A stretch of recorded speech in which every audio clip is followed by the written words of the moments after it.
from hilarious to horrifying. Peter Griffin's most outrageous moments. Today, we're diving into Family Guy Season 4, Episode 16. Griffin, I need these shipping reports filled out by 5 o'clock today.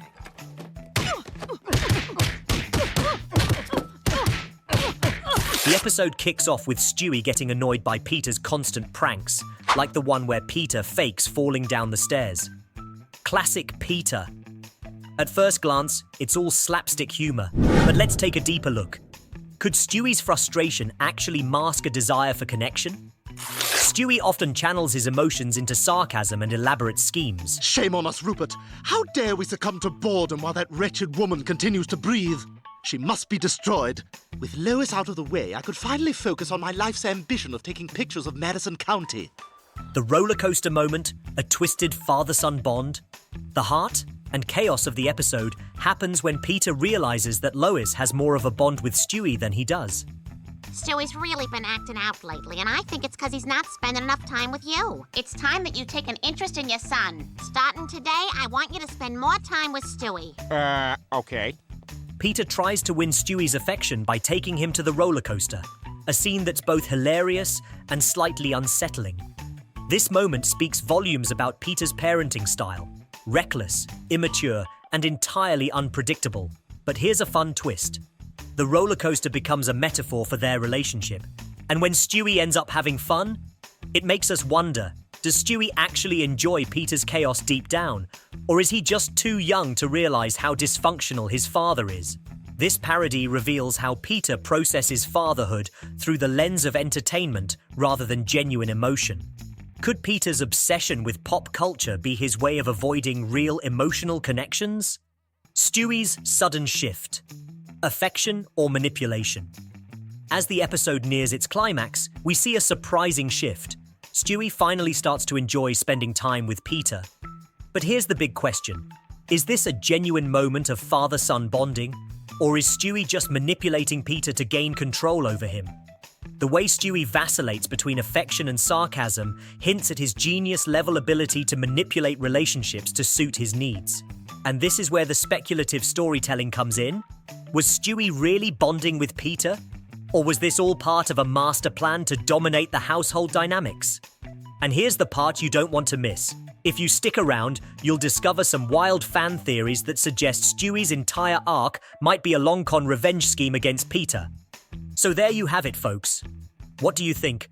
Was this bonding moment real, or was Stewie just pulling the strings the whole time? Drop your thoughts in the comments. Let's jump into the next episode. What happens when Peter Griffin downs energy drinks like water and ends up destroying his kidneys? Spoiler, it's bad. But wait, it gets crazier. The episode kicks off with Peter discovering the wonders of energy drinks. And, being Peter, he goes way overboard, slamming can after can like they're candy. Of course, this results in some classic Griffin chaos. Done! Wow, Dad, that was pretty cool. Can I try some Red Bull? Oh my God, can you try some Red Bull? Chris, I take it as an insult if you didn't. Here you go, have some cans. 1, 2, 3, 4, 5, go on, take up. That's what Woody Woodpecker says. All right, I'm gonna go outside and milk the cow. But things take a dark turn when Peter suddenly crashes hard. Turns out, all those energy drinks fried his kidneys. Shocking, right? The doctors tell Peter the bad news. Both of his kidneys are failing. Dr. Hartman, please tell me, is my husband gonna be all right? Cancun, actually. Thanks for asking. Just got back. Mrs. Griffin, I'm afraid all the toxic chemicals your husband ingested from his homemade energy drink have caused total kidney failure. How was Cancun? And he needs a transplant ASAP. It's a grim diagnosis, but what does Peter do? He laughs it off, because, well, it's Peter. But the rest of the family isn't laughing. If he doesn't get a kidney soon, Peter's done for. Enter Brian. The lovable dog/voice of reason finds out he's a match for Peter's transplant. But here's the kicker. Giving Peter one of his kidneys would leave Brian with just one. And as Stewie points out, dogs don't exactly have the longest lifespans to begin with. Despite all the jokes and craziness, the episode takes a surprisingly emotional turn when Brian finally makes his decision. After thinking it over, and probably realizing Peter is hopeless without him, Brian agrees to donate his kidney. It's a rare moment of selflessness from Brian, proving that even though Peter drives him crazy, he really does care about him. The transplant surgery goes off without a hitch, and Peter gets his brand new kidney. For a brief moment, it seems like Peter has learned his lesson. But come on, this is Family Guy. Now, we're tackling Season 7, Episode 8, Family Gay. The episode begins with Peter being roped into buying an expensive horse named Till Death, a scene that's both absurd and strangely symbolic. The horse quickly causes chaos, literally destroying the Griffin household. It gets wilder from here. Peter becomes gay. Hi.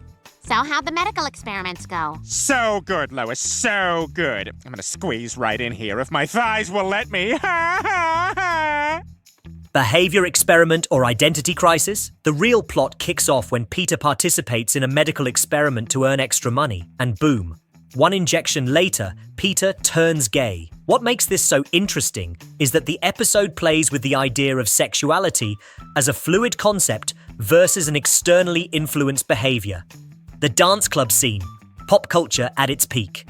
What the hell are you drinking? A Pomtini. It's a pomegranate martini. I read about them in the latest issue of In Style. They're what Courtney Thorne-Smith served at her second bachelorette party.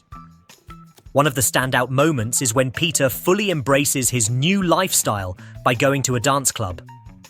This scene isn't just hilarious, it's loaded with references to club culture, dance music, and the idea of identity being performative. Is this sequence suggesting that identity can be a role we put on, much like Peter's newfound persona? This ties into broader themes from pop culture. Is anyone truly being their authentic self, or are we all just playing roles society assigns us? Lois's reaction? A commentary on relationships? What are you doing? I'm fooling around. Come on, sweetie, let's have some fun. Lois, I'm gay. Wait a minute, you mean we can't have sex? No. Lois is, understandably, confused by Peter's sudden transformation. This scene adds an unexpected emotional layer to an otherwise outrageous storyline. And here's the twist you've been waiting for. Some fans believe this episode isn't just about sexuality, but a subtle commentary on how Peter's entire personality shifts to fit whatever ridiculous scenario the writers throw at him. Could Peter's gay phase just be one of many identities that reveal his lack of a consistent sense of self? It's a wild theory, but one that makes you think, is Peter Griffin just a hollow vessel for whatever madness the show demands? Let's dive right into the next episode. What happens when you throw every crazy Family Guy character into a murder mystery at a creepy mansion? Secrets, betrayals, and a whole lot of dead bodies. Ever wondered what your favorite Quahog residents are really hiding? The episode kicks off with the entire Quahog gang getting invited to a lavish mansion owned by James Woods. Yes, the real James Woods. The catch? None of them know why they've been invited. From Peter to Quagmire to Mayor West, the whole gang is here, each bringing their unique brand of weirdness. Of course, it doesn't take long for things to get strange. Dinner is barely served when James Woods reveals the truth. Good evening, everyone. James Woods? Thank you for joining me at my humble manor. I'd like to introduce you to my lovely companion, Priscilla. Nice to meet you all. Who's he? James Woods. Oh, I thought he was a shark. No, he was on a show called Shark. One of the guests tried to kill him, and this little gathering is his way of exposing the would-be assassin. Talk about setting the mood. But before Woods can spill more tea, bam! He gets murdered right in front of everyone. And just like that, the whodunit begins. One of the juiciest moments comes when Quagmire reveals his deep, dark secret. Turns out, he's been having an affair with Stephanie, a younger woman no one really remembers. And guess what? She ends up dead too. Woods! He killed her! Jesus, I knew he was crazy, but I didn't think he was a murderer. Oh, he must have brought us here to kill us all! Run! Run for your lives! Quick, we gotta get Did someone kill her because of their affair, or is it just another coincidence? This is where the story gets murky, and suddenly, everyone's got something to hide. As the night goes on, Peter's wife, Lois, becomes a prime suspect. Someone hints that she might have had something to do with the murders, and Peter, being Peter, immediately throws her under the bus. "I always knew you were evil," he says. "Thanks for the support, Peter. But could Lois really be behind the killings? Or is she just another pawn in the murderer's twisted game?" And now for the moment you've all been waiting for. The real killer is revealed. Turns out, it's Diane Simmons, the local news anchor. Diane's motive? Revenge. She's been carrying a grudge for years after James Woods dumped her, and now she's decided to take everyone down with her. If you thought Diane was just a background character, think again. Her transformation from mild-mannered news anchor to cold-blooded killer is wild. By the end of the night, only a handful of characters make it out alive, and while they might be safe, they'll never look at each other the same way again. This episode gives us a rare glimpse into the twisted dynamics of the Quahog residents. And trust me, nothing will ever be the same. And Then There Were Fewer is one of Family Guy's boldest episodes. It's got everything: suspense, scandal, betrayal, and some truly shocking moments. Whether you loved the mystery or found it too ridiculous, one thing's for sure: this episode kept everyone guessing until the very end. So what do you think? Did Diane Simmons get what she deserved? Or was someone else the real villain all along? Drop your thoughts in the comments. Grab the tissues, the most heartbreaking Family Guy episodes ever.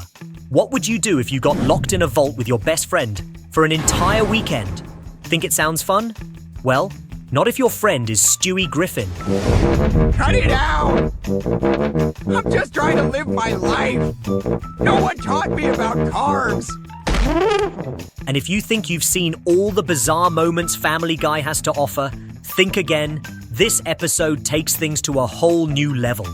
Stay with us until the end, and you'll discover why Brian keeps a gun in the vault and the unexpected twist that turns. So here's the deal.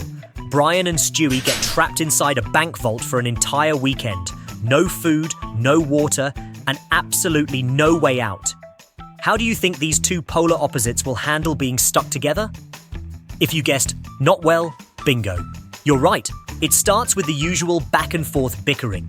We're trapped in here! You're wasting your breath. These bank vault doors close automatically at the end of the workday. This thing won't be open again till tomorrow. Stewie's poking fun at Brian, calling him useless, while Brian just tries to stay calm. Well, now does it? Yes, it does. No, it doesn't, though, really. See, you're not you're not really thinking this through. We would still be faced with the problem of the odor. But as the reality of the situation kicks in, things get way more uncomfortable. With no bathroom in sight, Stewie has to go, and what follows is peak Family Guy absurdity. Stewie orders Brian to eat his dirty diaper. After the diaper disaster, the humor takes a back seat as we dive into some seriously heavy territory. Oh, and just do me a favor and tell me when you're about to begin, because I don't want to be surprised. Moon River! Oh, my God, there it goes. Stewie stumbles across a gun in Brian's safety deposit box and asks the obvious question. Hold it sideways like a black guy. Whoa, come on, man. Take it easy, all right? I don't want any trouble. There's not going to be any trouble as long as you eat my poo. That's not happening. Well, then I'll be forced to shoot you. Go ahead. There aren't any bullets in that gun. I don't believe you. Then shoot me. I will. Do it. I will. Then do it. What are you waiting for? Go on. I will. I'll blow your fucking head off. Wait a minute. Don't you have your cell phone with you? You're right. Suddenly, we're faced with a version of Brian we haven't seen before. Vulnerable, scared, and real. Here's where things get even more surprising. Instead of brushing off Brian's confession with a joke, Stewie does something unexpected. He shows real empathy. He tells Brian how much he means to him, even saying, "I'd be lost without you." It's a rare moment of sincerity between these two characters that leaves us wondering, does Stewie actually care about Brian more than he lets on? This emotional moment hints that their relationship runs deeper than the insults and sarcasm we're used to. When the vault finally opens on Monday morning, Brian and Stewie walk out, tired, a little traumatized, but somehow closer than ever. And just like that, they return to their normal lives without saying much about what happened.